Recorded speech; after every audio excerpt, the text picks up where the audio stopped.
ఓం శ్రీ మాత్రే నమః. Welcome to my channel. వేదాలు పుట్టిన చోటు, మహాభారతం మొట్టమొదట చెప్పబడిన ప్రదేశం, సూత మహాముని ఫస్ట్ టైం శ్రీ సత్యనారాయణ స్వామి వ్రతమాచరించిన ప్రదేశం, 51 శక్తి పీఠాలలో ఒకటైన ఈ ప్రదేశంలో స్వయంగా జగన్మాత లలితా పరమేశ్వరి స్వయంభువై వెలసిన చోటు ఇది. గోమతీ నది తీరాన ఉన్న ఈ క్షేత్రం ఎంతో పవిత్రమైన ప్రదేశం. మన భారతదేశంలో పుణ్యతీర్థాలలో నైమిషారణ్యం పరమ పవిత్రమైన తీర్థమని అంటారు కదా. మేము ఈరోజు నైమిషారణ్యంకి వచ్చామండి. ఈ క్షేత్రానికి ప్రధాన దేవత లలితమ్మవారు. జగన్మాత లలితా పరమేశ్వరి స్వయంభువై వెలసిన చోటు ఇది. 51 శక్తి పీఠాలలో ఇది ఒకటి. సతీదేవి గుండె ఇక్కడ పడిందని అంటారు. లలితమ్మవారు స్వయంభుగా వెలసిన చోటు ఇది. ఇక్కడ అమ్మవారు లింగధారిణిగా భక్తులకు దర్శనమిస్తారు. యూపీలో సీతాపూర్ జిల్లాలో ఉంది నైమిషారణ్యం. లక్నో నుంచి 94 కిలోమీటర్స్ దూరంలో ఉంటుంది. వివిధ రాష్ట్రాల నుంచి లక్నోకి వచ్చేవారు బస్సెస్లో కానీ ట్రైన్లో కానీ. లక్నోలోని చార్బాగ్ నుంచి బస్సెస్ అవైలబుల్ ఉంటాయండి. ఈ ప్రదేశానికి రావడానికి ఎవ్రీ అవర్ బస్సెస్ అవైలబుల్ ఉంటాయి. మార్నింగ్ 5 నుంచి ఈవినింగ్ 5 వరకు. ఇక్కడికి నైమిషారణ్యానికి బస్సులో రీచ్ అయ్యాక ఇక్కడి నుంచి ఆటో మాట్లాడుకోవాల్సి వస్తుందండి వేరే ప్రదేశాలు చూడడానికి. మనం లలితా సహస్రనామ స్తోత్రం పారాయణ చేస్తుంటాం కదండి. అలాంటిది ఇక్కడ స్వయంభువై వెలిసిన శక్తిపీఠం లలితామ్మవారిని దర్శనం చేసుకున్నందుకు చాలా సంతోషం అనిపించిందండి. ఇదేనండి చక్రతీర్థ్ మెయిన్ ఎంట్రన్స్. లలితమ్మవారి టెంపుల్ నుంచి 100 మీటర్స్ దూరంలో ఉంటుంది ఈ చక్రతీర్థ్. నైమిషారణ్యానికి వచ్చిన ప్రతి ఒక్కరూ ఈ చక్రతీర్థ్ని తప్పక దర్శిస్తారండి. ఇక్కడ స్నానం ఆచరించడమో తలపై నీళ్లు చిలకరించుకోవడమో చేస్తారు. ఈ మధ్యన ఉన్న చక్రం వాటర్ కింద 5 పాతాల లోతులు వరకు భూమి లేదటండి. ఇక్కడ వెనకాల చూడండి, అందరూ ప్రదక్షిణ చేస్తున్నట్లు ఎలా తిరుగుతున్నారో చక్రతీర్థం చుట్టూ. మనం ఒక్కసారి అందులో వాటర్లో దిగినప్పుడు మన ప్రమేయం లేకుండానే రౌండ్ తిరుగుతామంటండి. అది వాటర్ ఫోర్స్ తోటి అలా అవుతుందంట. మేము ఇప్పుడు చక్రతీర్థ్ ఎదురుగానే ఉన్న భూతేశ్వర స్వామి మందిరానికి వచ్చామండి. ఈ చక్రతీర్థ్ తీర్థానికి రక్షకుడు అని అంటారు స్వామిని. నైమిషారణ్యం అంటేనే ముందుకు గుర్తుకొచ్చేది మనకు సత్యనారాయణ స్వామి వ్రతము, ఇంకా చక్రతీర్థ్. స్థల పురాణం ప్రకారం ద్వాపరయుగం ముగిసి కలియుగం ప్రారంభంలో సౌనకాది మహామునులు కలియుగ ప్రభావం లేని అతి పవిత్రమైన ప్రదేశాన్ని యజ్ఞ నిర్వహణ కోసం చూపించమని బ్రహ్మదేవుని ప్రార్థించగా, అప్పుడు బ్రహ్మదేవుడు దర్పలతో ఒక పెద్ద చక్రాన్ని సృష్టించి ఆ చక్రం వెంబడి వెళ్ళమని సూచిస్తారు. బ్రహ్మదేవుడు చేసిన చక్రం ఏ ప్రదేశంలో ఆగి విరుగుతుందో ఆ ప్రదేశం యాగం చేయడానికి చాలా పవిత్రమైనదిగా చెప్తారు. అలా చక్రం నైమిషారణ్యంలో ఇక్కడ ఈ చక్రం ఉన్న చోటు పెద్ద శబ్దం వచ్చి ఆ చక్రం విరిగిపోయింది. చక్రం అంచుని నేమి అని అంటారు. చక్రం అంచు తాకిన భూప్రదేశం నైమిషంగా పిలుస్తారు. చక్రం స్పృశించిన ప్రాంతం అరణ్యం కావడంతో నైమిషారణ్యం అనే పేరు వచ్చిందని అంటారు. అలా ఋషులు మళ్ళీ బ్రహ్మదేవుడి దగ్గరకు వెళ్ళి, స్వామి, ఆ చక్రం ఒక అరణ్యంలో జనసంచారం లేని ప్రదేశంలో పడింది అని చెప్తారు.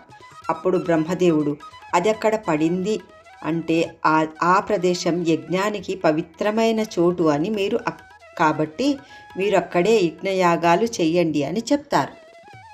జనసంచారం లేని ప్రదేశాన్ని చూసిన మునులు విష్ణుమూర్తి దగ్గరికి వెళ్తారు. వెళ్ళి బ్రహ్మదేవుని యజ్ఞం కోసం అనువైన ప్రదేశాన్ని చూపమంటే అరణ్యంలో చూపారు స్వామి, దయచేసి మీరన్నా మంచి ప్రదేశాన్ని సూచించండి అని అడుగుతారు. అప్పుడు విష్ణుమూర్తి తన సుదర్శన చక్రాన్ని వదిలి, అది ఎక్కడ పడుతుందో అక్కడ మీరు యజ్ఞం చెయ్యండి అని అంటారు. ఆ సుదర్శన చక్రం కూడా అదే ప్రదేశంలో పడి నైమిషం చక్రం 2 పాతాళంలోకి వెళ్ళిపోతాయి. అప్పుడు ఆ ప్రదేశంలో ఉద్ధృత రూపంలో జలం ఉద్భవించి లింగాకృతిలో పొంగి ప్రవహిస్తాయి. అప్పుడు మునులు ఆ జగన్మాత ఆదిపరాశక్తిని ప్రార్థించగా అమ్మ ఆ జల ఉధృతిని ఆపేసింది. అలా లలితాదేవి స్వయంభువై వెలిసింది. అలా నైమిషారణ్యం నివాసయోగ్యంగా అనుగ్రహించిన దేవత లలితాదేవి. నైమిషారణ్యంలోని చక్రతీర్థం పుణ్యస్నానాలకు ప్రసిద్ధి చెందింది. ఆదిశంకరాచార్యుల వారు లలితాదేవిపై లలితా పంచకం రాసింది ఇక్కడే. వేదవ్యాసుడు నైమిషారణ్యంలోనే మహాభారతాన్ని రచించారని తెలుస్తోంది. మహాభారతం, రామాయణం, వాయుపురాణం, వరాహ పురాణాల్లో నైమిషారణ్యం ప్రస్తావన ఉంది. గోమతీ నది గంగా నదికి ఉపనది. ద్వారకాలో అరేబియా మహాసముద్రంలో కలుస్తుంది గోమతీ నది. శ్రీ సత్యనారాయణ స్వామి వ్రతం చేసేవారు ముందు గోమతీ నదిలో స్నానమాచరించి వ్రతం చేసుకొని తర్వాత చక్రతీర్థాన్ని దర్శిస్తారు. అలా చక్రం ఆగిన ప్రదేశం చక్రతీర్థం అయ్యింది. ఈ చక్రతీర్థ్ చుట్టూ వేరే ఉప ఆలయాలు కూడా ఉన్నాయండి. మేము ఇప్పుడు అవే దర్శిస్తున్నాము.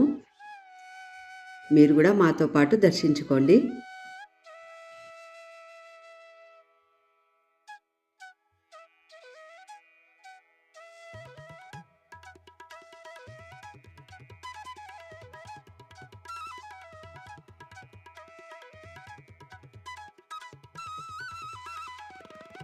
చక్రతీర్థలోనే బద్రీనారాయణ టెంపుల్ అండి ఇది.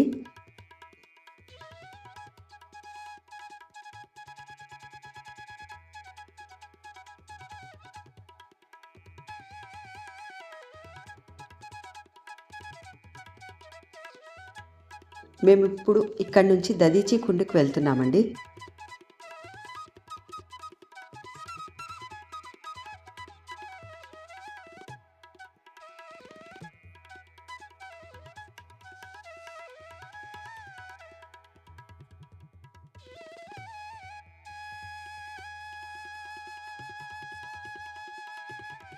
మనం ఇప్పుడు సద్రూప తపస్థలికి అయితే వచ్చామండి. మనం లోపలికి వెళ్ళి చూద్దాము. ఈ ప్లేస్ ఇటు రైట్ సైడ్ వ్యాసగడి ఉంది. ఇప్పుడు లెఫ్ట్ నుంచి వెళ్తే తపోస్థలి ఉంటుంది సద్రూపది. వాళ్ళు ఎవరు ఏంటిది అనేది చూద్దాం. ఇక్కడ శివాలయం ఉంది చూడండి, దర్శించుకోండి. మనందరి సృష్టికర్త బ్రహ్మదేవుడు మొట్టమొదటిగా సృష్టించిన మానవులు సద్రూప. వీళ్లకు పుట్టిన పిల్లల్ని మనుషులు అని అంటారు. ఆ సద్రూప తపస్సు చేసిన ప్రదేశమే ఇదండి. ఇక్కడ వాళ్ళని దర్శించడానికి వెళ్తాము.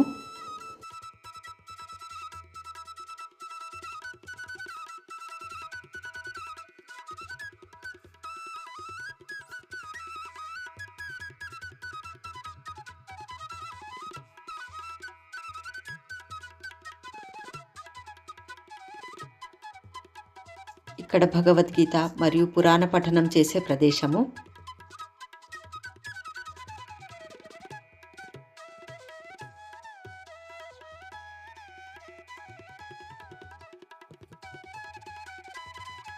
మనందరి సృష్టికర్త ఆది పితృదేవతలు సద్రూప టెంపుల్ అండి ఇది. ఇక్కడ అమ్మ మహారాణి సద్రూపాదేవి.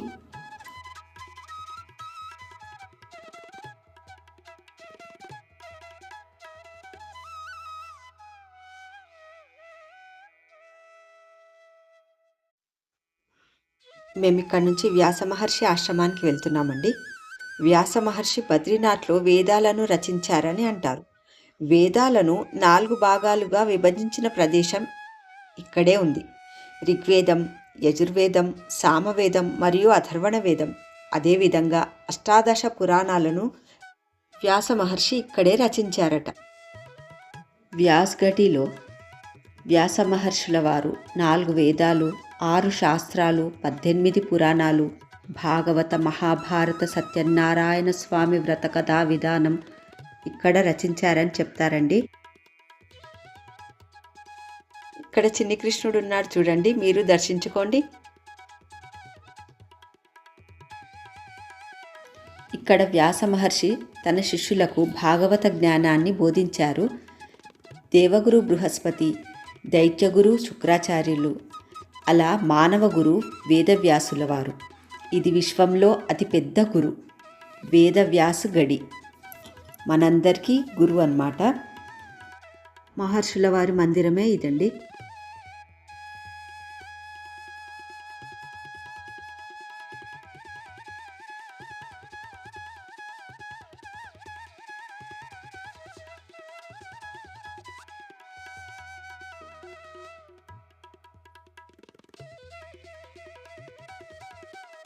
శ్రీమద్ భాగవతము పఠించే ప్రాంగణం అండి ఇది. వ్యాస మహర్షి శిష్యుడు మహర్షి జమిని సామవేదాలని ఇక్కడ బోధించారని తెలుస్తోంది. ఇదేనండి వ్యాసగడి. ఆ కాలంలో మహామునులు బ్రహ్మర్షులు యజ్ఞం చేసిన యజ్ఞస్థలం అండి ఇది. ఇక్కడ చుట్టూ మేము ప్రదక్షిణ చేస్తున్నాం, మీరు చూడొచ్చు.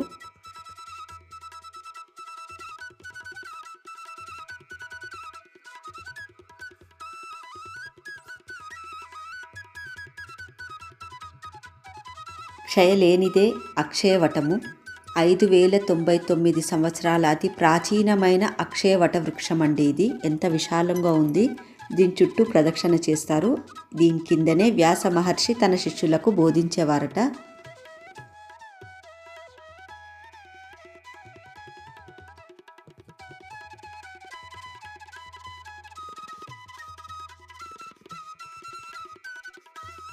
మేమిప్పుడు శ్రీ రామాలయానికి అయితే వచ్చేసామండి. ఎంతో విశాలంగా చాలా బాగుంది కదా.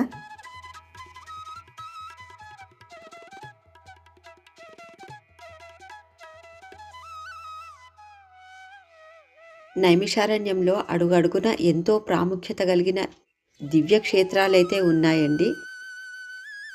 ఇవన్నీ మీరు ఆటో మాట్లాడుకొని ఇవన్నీ సైట్ సీయింగ్ చూసుకోవచ్చు. ఆటో తను పర్ హెడ్ 100 రూపీస్ తీసుకున్నారండి. మేము 4 మెంబర్స్ ఎక్కాము ఆటోలో. ఒక ఆటోలో 400 ఇచ్చాము. ఇవన్నీ చూపించాడు అతను. చూపించి మళ్ళీ మమ్మల్ని మా హోటల్ దగ్గర డ్రాప్ చేశాడు. మీరు అలా మాట్లాడుకోవచ్చు. ఇక్కడ సీతారాముల వారి మందిరం ఉంది చూడండి, మీరు దర్శించుకోండి. సైట్ సీయింగ్ లిస్ట్ డిస్క్రిప్షన్లో ఇస్తానండి, చెక్ చేయండి. ఈ మందిరంలో వేరే ఉప ఆలయాలు కూడా ఉన్నాయండి, ఇంకా మీరు దర్శించండి. నైమిషారణ్యంలో తప్పక సందర్శించవలసిన ప్రదేశాలలో హనుమాన్ గడి ఒకటి. రామరావణ యుద్ధం జరుగుతున్న సమయంలో అహిరావణుడు రామలక్ష్మణులని మాయా రూపంలో పాతాళ లోకానికి బలి ఇవ్వడానికి తీసుకువెళ్తాడు. అప్పుడు ఆంజనేయ స్వామి సూక్ష్మ రూపంలో పాతాళ లోకానికి వెళ్ళి అహిరావణుని వధించి విశ్వరూపం ధరించి రామ లక్ష్మణులను తన భుజాలపై కూర్చోబెట్టుకొని ఈ ప్లేస్లో ప్రత్యక్షమవుతారనమాట. ప్రయాగ్రాజ్లో ఆంజనేయ స్వామి వారు పడుకొని అయోధ్యలో కూర్చొని ఉంటారు. ఇక్కడ నించొని 21 ఫీట్ పొడవైన విగ్రహం ఉంటుందండి. పాండవులు కౌరవులను చంపినందుకు బ్రహ్మహత్యా పాతకం చుట్టుకున్నందున శ్రీకృష్ణుని పరిహారం అడగగా శ్రీకృష్ణుడు గోమతీ నదిలో సోమవార అమావాస్య రోజున స్నానమాచరించమని చెప్తారు. 12 ఏళ్ల పాటు తపస్సు చేసి ఎదురు చూసినా కూడా సోమవార అమావాస్య రానందుకు పాండవులు సోమవార అమావాస్యకే శపిస్తారట. కలియుగంలో వివిధ పాపాల నుండి గోమతీ నదిలో స్నానమాచరించినంతనే పాప విముక్తులవుతారు అని, అలా కలియుగంలో ప్రతి సంవత్సరం సోమవార అమావాస్య వస్తుందని ఇందాక పంతులుగా చెప్పారు. ఇదేనండి హనుమాన్ గఢి మెయిన్ ఎంట్రన్స్. పాండవ్ కిలా కూడా పక్కనే ఉంటుంది. ఇదేనండి గోమతి ఘాట్. భక్తులు పుణ్యనది స్నానాలు ఆచరించడానికి ఇక్కడికి వస్తారు. ఇప్పుడు మనం ఇక్కడ నుంచి త్రిశక్తి ధామ్ ఆంధ్ర ఆశ్రమానికి వెళ్తున్నామండి. ఎంతో భవ్యమైన మందిరం అండి, మన తెలుగు వాళ్ళు నిర్మించింది ఇది. చాలా చాలా బాగుంది కదా. ఈ ఆశ్రమంలోనే రూమ్స్ కూడా బుక్ చేసుకోవచ్చండి. ఏసీవి 1200, నాన్ ఏసీ 1000 రూపీస్. లింక్ నేను డిస్క్రిప్షన్లో ఇస్తాను, చెక్ చేయండి. మనం ఈరోజు ఫస్ట్ లలితమ్మ వారి దర్శించుకొని చక్రతీర్థ్, సూత్గడి, వ్యాస్గడి, మహారాజ్ మను సద్రూప తపోస్థలి, హనుమాన్ గఢి, పాండవ్ ఖిలా, గోమతి ఘాట్, త్రిశక్తి ధామ్కి ఇప్పుడు వచ్చాము. ఇక్కడ నుంచి బాలాజీ టెంపుల్, కాళీపీఠ్కి వెళ్తాము. ఇదంతా ఒక ప్రదక్షిణ లాగా జరుగుతుంది అన్నమాట. ఇక్కడ ఎదురుగానే దక్షిణామూర్తి స్టాచ్యూ ఉందండి. ఇటు లెఫ్ట్కి మళ్ళితే విష్ణుమూర్తిది ఎత్తైన స్టాచ్యూ ఉంది, చూడొచ్చు మీరు. సత్యనారాయణ స్వామిది రైట్ సైడ్ జగన్మాత ఆదిపరాశక్తి స్టాచ్యూ ఉందండి అష్టదేవీలతో. లోపల సత్యనారాయణ స్వామి వారి టెంపుల్ ఉందండి. మన తెలుగు వాళ్ళు వచ్చినప్పుడు ఇక్కడ తప్పకుండా వ్రతం ఆచరిస్తారు. ఈ వీడియో చూస్తున్న మీ అందరికీ నచ్చిందని ఆశిస్తున్నానండి. నన్ను ఎంకరేజ్ చేయండి, ఇంకా మంచి మంచి వీడియోస్ చేయడానికి. సబ్స్క్రైబ్ చేయండి నా ఛానల్ని, లైక్ చేయండి. ఏమన్నా కామెంట్స్ ఉంటే అడగండి. నేను కామెంట్లో రూపంలో మీరు అడిగిన ప్రశ్నలకి జవాబు ఇవ్వడానికి ప్రయత్నిస్తాను.